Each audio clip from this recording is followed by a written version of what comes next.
আসসালামু আলাইকুম। বুদ্ধিমানা প্রায়োরিটি সেন্টারের পক্ষ থেকে আমি মোহাম্মদ রাহেন কবির নতুন আরও একটা ভিডিওতে তোমাদের স্বাগতম। আজকে আমি কথা বলবো যারা এসএসসি এবং দাখিল পরীক্ষাতে আছে 2025 সালের ব্যাচ, তাদের হচ্ছে জীববিজ্ঞান বিষয়টা নিয়ে।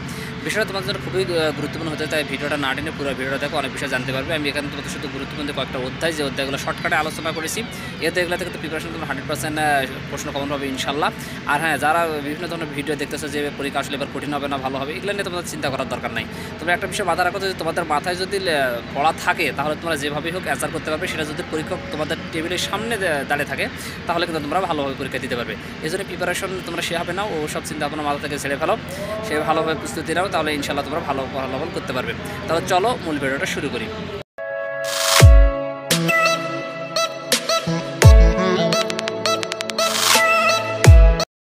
সাজেশনটা কিন্তু তোমাদের সকল বোর্ডের ছাত্রছাত্রীদের জন্য গুরুত্বপূর্ণ এবং খুব শর্টকাট আমি কিন্তু আলোচনা করেছি। যে 8টা অধ্যায় থেকে তোমাদের সৃজনশীল আসবে এবং 8টা অধ্যায় নিয়ে আলোচনা করেছি। তুমি এখান থেকে তোমাদের মন মতো হচ্ছে 5টা অধ্যায় সিলেক্ট করবে। আমি চেষ্টা করেছি তোমাদের সহজ অধ্যায়গুলো 5টা অধ্যায়, যে 5টা অধ্যায় সহজ সেগুলো প্রথমে দেওয়ার জন্য। এখানে তোমাদের একাদশ অধ্যায় খুবই সহজ অধ্যায়, পুঙ্গামেট স্থিরগামেট ভাইট এবং সামান্য একটা ফুল আদর্শ ফুলের কিছু আছে, এগুলো নিয়ে শুধু আলোচনা করা হয়। এটা তো একটু ভালো করে দেখো, তাহলে তোমরা কিন্তু বুঝতে পারবে। এখান থেকে একটা সৃজনশীল মাছ পাচ্ছ, অনেক সহজ অধ্যায়। পঞ্চম অধ্যায় খাদ্য পুষ্টি পরিপাক, এখান থেকে একটা সৃজনশীল হবে, অধ্যায়টা একটু বড়, তবে একটা গ নাম্বারে বিআইবাই নির্ণয় করতে একটা গণিত থাকে, ততটা কঠিন হয়, এটা একটু দেখবে। অষ্টম অধ্যায় রেশন প্রক্রিয়া খুবই সহজ অধ্যায় এবং ছোট অধ্যায়, এটা থেকে একটা সৃজনশীল পাবে। ষষ্ঠ অধ্যায় জীবে পরিবহন, এটাও সহজ অধ্যায়, একটা সৃজনশীল পাবে। তাহলে 4টা সৃজনশীল পাচ্ছ। এখান থেকে দ্বিতীয় অধ্যায় জীবকোষের টিস্যু, এখান থেকে একটা সৃজনশীল হবে এবং চতুর্থ অধ্যায় জীবনী শক্তি ও জীবনী, এখান থেকে একটা জীবকোষের টিস্যু অধ্যায়টা বিশাল একটা অধ্যায়। এই অধ্যায়টা যদি তোমরা নাও করো তাহলে চতুর্থ অধ্যায়টা কিন্তু তোমরা করতে পারো। তারপরে যদি তোমরা দ্বিতীয় চতুর্থ 2টা অধ্যায় ছাড়তে চাও তাহলে পরবর্তী তোমাদের 2টা অধ্যায় রয়েছে, সেই অধ্যায় থেকে কিন্তু তোমরা একটা অধ্যায় নিতে পারো। সেটা হচ্ছে তোমাদের 14 অধ্যায় এবং হচ্ছে 13 অধ্যায়। 14 অধ্যায় এবং 13 অধ্যায় থেকে সচরাচর প্রশ্ন কত সময় 13 এবং 14 মিলে আসে, আবার কত সময় এককভাবে আসে। যদি 13 এবং 14 থেকে মিলে অধ্যায় হয় তাহলে 12 অধ্যায় থেকে প্রশ্ন হবে না, আর যদি 13 14 থেকে একক প্রশ্ন হয় তাহলে 12 অধ্যায় থেকে একটা সৃজনশীল হওয়ার সম্ভাবনা রয়েছে।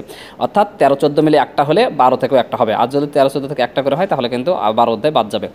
আচ্ছা, তাহলে দেখো একাদশ অধ্যায়ের গ নাম্বার এবং ঘ নাম্বারে ভালো করার জন্য 11 5 6 8 এবং হচ্ছে 13 14 থেকে তোমরা সিলেক্ট করো, তাহলে তোমাদের অধ্যায়গুলো সহজ হবে। 11 অধ্যায়ের গ নাম্বার এবং ঘ নাম্বার ভালো করার জন্য বোর্ডের সৃজনশীল অবশ্যই দেবে কুমিল্লা বোর্ড 2020, এছাড়া Rajshahi Cumilla Jashore Chattogram board 2021, Dhaka Chattogram Cumilla board 2022, Dhaka Dinajpur Cumilla Jashore Chattogram Sylhet board 2023। যদি সুযোগ পাও তাহলে 24 সালটা নিজ নিজ বোর্ডের বাদ দিয়ে অন্য বোর্ডগুলো দেখবে, আর সুযোগ না পেলে পড়ার দরকার নেই, এই কয়েকটা বোর্ড দেখলে ইনশাল্লাহ তোমাদের হয়ে যাবে। পঞ্চম অধ্যায়ের গ নাম্বার এবং ঘ নাম্বার ভালো করার জন্য বোর্ডের সৃজনশীল হিসেবে অবশ্যই দেখবে যশোর কুমিল্লা দিনাজপুর বোর্ড 2019 সালের কোশ্চেনটি এবং ঢাকা রাজশাহী বোর্ড 2022, এছাড়াও ঢাকা যশোর কুমিল্লা সিলেট বোর্ড 2023 সালের প্রশ্নটা। যদি সুযোগ পাও তাহলে 24 সাল দেখবে, না পেলে দেখার দরকার নেই। আমরা দেখবো আরেকটা গুরুত্বপূর্ণ অধ্যায় অষ্টম অধ্যায়ের গ নম্বর এবং ঘ নম্বরের ভালো করার জন্য বোর্ডের সৃজনশীল হিসাবে অবশ্যই দেখবে চট্টগ্রাম সিলেট বোর্ড 2022, এছাড়া ঢাকা দিনাজপুর কুমিল্লা যশোর চট্টগ্রাম বোর্ড 2023 সালের প্রশ্ন।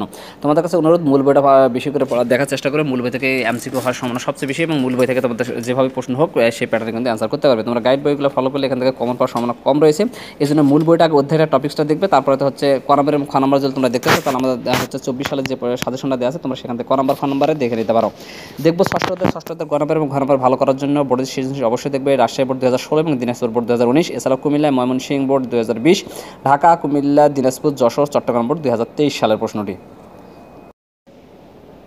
প্লিজ চ্যানেলটা সাবস্ক্রাইব করো, ভুল ভিডিওগুলো দেখো এবং লাইক কমেন্ট করে তোমাদের মূল্যবান মতামত জানাও এবং সর্বোচ্চ শেয়ার করো, যাতে তোমরা উপকৃত অন্যরা উপকৃত হতে পারে। দেখে নিচ্ছে দ্বিতীয় অধ্যায়ের গ নম্বর ভালো করার জন্য বোর্ডের সৃজনশীল হিসেবে অবশ্যই দেখবে রাজশাহী বোর্ড 2017, যশোর বোর্ড 2019, এছাড়াও যশোর দিনাজপুর বোর্ড 2020, ঢাকা কুমিল্লা চট্টগ্রাম বোর্ড 2021 এবং ঢাকা দিনাজপুর কুমিল্লা যশোর বোর্ড 2023 সালের প্রশ্ন। আবার বলছি, মূল বইটা আগে পড়ে একবার দেখে নিবে, দেখে নেওয়ার পর তোমরা হচ্ছে ক নম্বর এবং খ নম্বর ভালো করার জন্য আমার 24 সালের দেওয়া সাজেশনটি ফলো করো, তারপরে তোমরা ঘ নম্বর করার জন্য এই বোর্ডগুলো একটু দেখলেই ইনশাল্লাহ 100% কমন তোমাদের হয়ে যাবে। আমরা দেখবো এরপর আরও একটা গুরুত্বপূর্ণ অধ্যায় চতুর্থ অধ্যায়ের গ নম্বর ভালো করার জন্য বোর্ডের সৃজনশীল অবশ্যই দেখবে দিনাজপুর ঢাকা কুমিল্লা সিলেট চট্টগ্রাম ময়মনসিংহ বোর্ড 2021, এছাড়া যশোর রাজশাহী সিলেট বোর্ড 2022 এবং ঢাকা দিনাজপুর যশোর কুমিল্লা চট্টগ্রাম বোর্ড 2023 সালের কোশ্চেনটি। 24 সালের প্রশ্ন নিজ নম্বর যদি সুযোগ পাও তাহলে দেখবে, সুযোগ না পেলে দেখার দরকার নেই। এগুলাই কভার করো, ভালো বারবার পড়ো, মূল বই পড়ো এবং মূল বইয়ের পাশাপাশি এই বোর্ডগুলো দেখো, তাহলে ইনশাল্লাহ তোমাদের 100% কমন হয়ে যাচ্ছে। তাহলে আমি আবার বলছি, তোমার হচ্ছে 11 5 তারপর হচ্ছে 6 8 এবং হচ্ছে 13 14 ভিতরে যে কোনো একটা অধ্যায় তোমরা সিলেক্ট করো।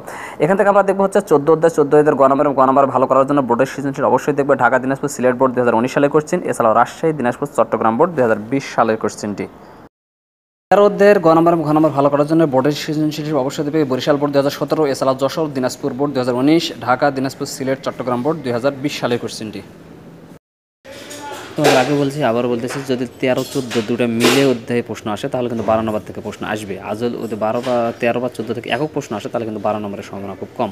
তারপরে 12 নম্বর গ নম্বর ভালো করার জন্য বোর্ডের সৃজনশীল অবশ্যই দেখবে Rajshahi Jessore board 2017, Dhaka board 19, Dhaka Dinajpur board 2020, এছাড়া ঢাকা দিনাজপুর কুমিল্লা চট্টগ্রাম বোর্ড 2021 এবং ঢাকা যশোর দিনাজপুর সিলেট ও ময়মনসিংহ বোর্ড 2023।